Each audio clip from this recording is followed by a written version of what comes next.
Sr. Jean, muito obrigado por estas palavras. O Sr. Jean teve o privilégio de trabalhar de perto com Francisco Sá Carneiro. Se pudéssemos falar sobre o modelo de desenvolvimento económico que Francisco Sá Carneiro idealizava para o país, como é que o caracterizava? O Dr. Sá Carneiro defendia muito o que eu chamaria uma economia social de mercado, em que o Estado não interviesse nem como empresário nem como gestor, mas sim como elemento regulador e fiscalizador. Só intervindo na vida económica sempre que houvesse falhas de mercado, ou seja, ele era frontalmente contra a estatização da economia. E, aliás, foi na coerência com esse seu ideal que ele foi, digamos, dos primeiros ministros que mais entusiasticamente defendeu a nossa adesão à então Comunidade Económica Europeia, tendo feito um périplo pelos diversos países europeus para defender a candidatura portuguesa. E, portanto, ele era um verdadeiro social-democrata, ou seja, embora acreditasse na economia de mercado, tinha uma grande preocupação do ponto de vista social. E, portanto, por isso é que eu digo que era uma economia social de mercado. E olhando aos dias de hoje, como é que acha que nós podemos refletir o pensamento de Sá Carneiro nos tempos que correm? Eu acho que é muito atual, quer dizer, porque nós hoje, atualmente, temos, na minha opinião, uma excessiva intervenção do Estado na vida empresarial, com todos os aspectos negativos que essa intervenção tem, como se vê por vários casos que neste momento se passam. E, simultaneamente, não dá liberdade aos nossos empresários, porque há uma interferência excessiva da parte do Estado, para eles poderem desenvolver-se. Nem as políticas do Estado dão os apoios que seriam indispensáveis para que, especialmente, as pequenas e médias empresas pudessem vingar na economia que hoje é bastante mais competitiva que era em 1980. Mas eu diria que a adoção dos princípios de Sá Carneiro hoje era muito atual e muito importante para o desenvolvimento do nosso país.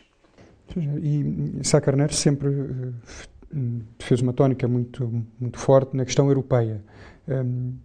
Como é que acha que seria a perspectiva, transpondo os seus ideais de então para hoje, uma visão para a Europa que Sá Carneiro tinha na altura? Não, o Sá Carneiro não era, tanto quanto eu posso interpretar, um federalista.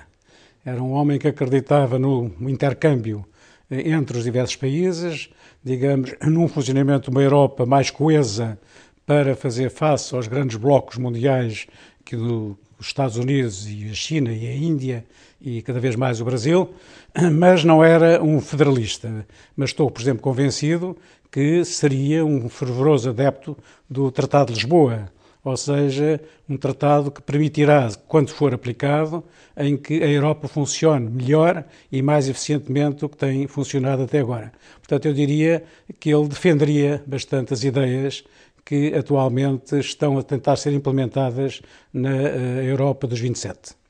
Como é que era trabalhar com Sá Carneiro no Conselho de Ministros? Sabendo, como sabe que ele era um líder nato, como é que era trabalhar com ele? Olha, era um prazer enorme, porque ele, nos problemas do dia-a-dia dos ministérios, ele não intervinha e deixava-nos completamente rédea solta, ou pelo menos liberdade total de avançarmos.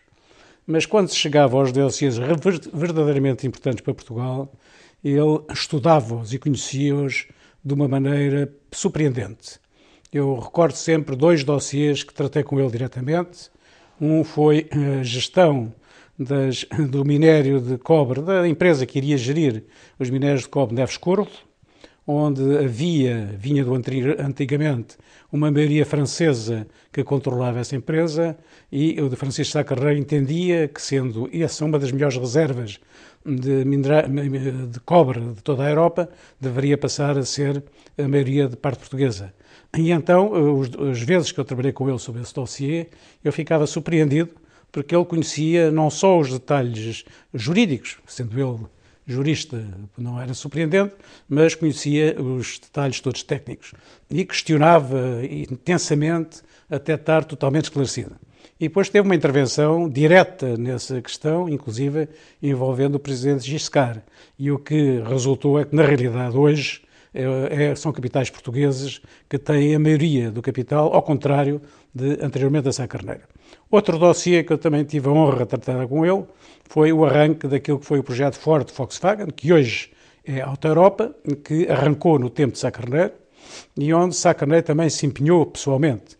Eu recordo, por exemplo, uma reunião que ele teve em casa dele, com o então presidente da Ford Europeia, Bob Lutz, que veio mais tarde a ser presidente da General Motors, e onde Francisco Sá Carneiro defendeu a candidatura de Portugal de uma maneira brilhante e defendendo pontos, mais uma vez, das condições que Portugal poderia oferecer a esse projeto, em especial nas alterações da legislação laboral, na flexibilização de certo número da falta, quer dizer, na desburocratização de certos aspectos e lembro-me que o próprio Bob Lutz, à saída, me disse que tinha estado com o Primeiro-Ministro, que conhecia realmente o assunto que estava a falar. E, portanto, nesses assuntos que eu diria de relevância nacional, Sá Carneiro era de um conhecimento e entrava nos pormenores que eu não costumei, eu trabalhei com outros primeiros-ministros, todos eles tenho boas recordações, mas Sá Carneiro foi talvez aquele que me mais impressionou devido às suas características de inteligência, coragem e determinação.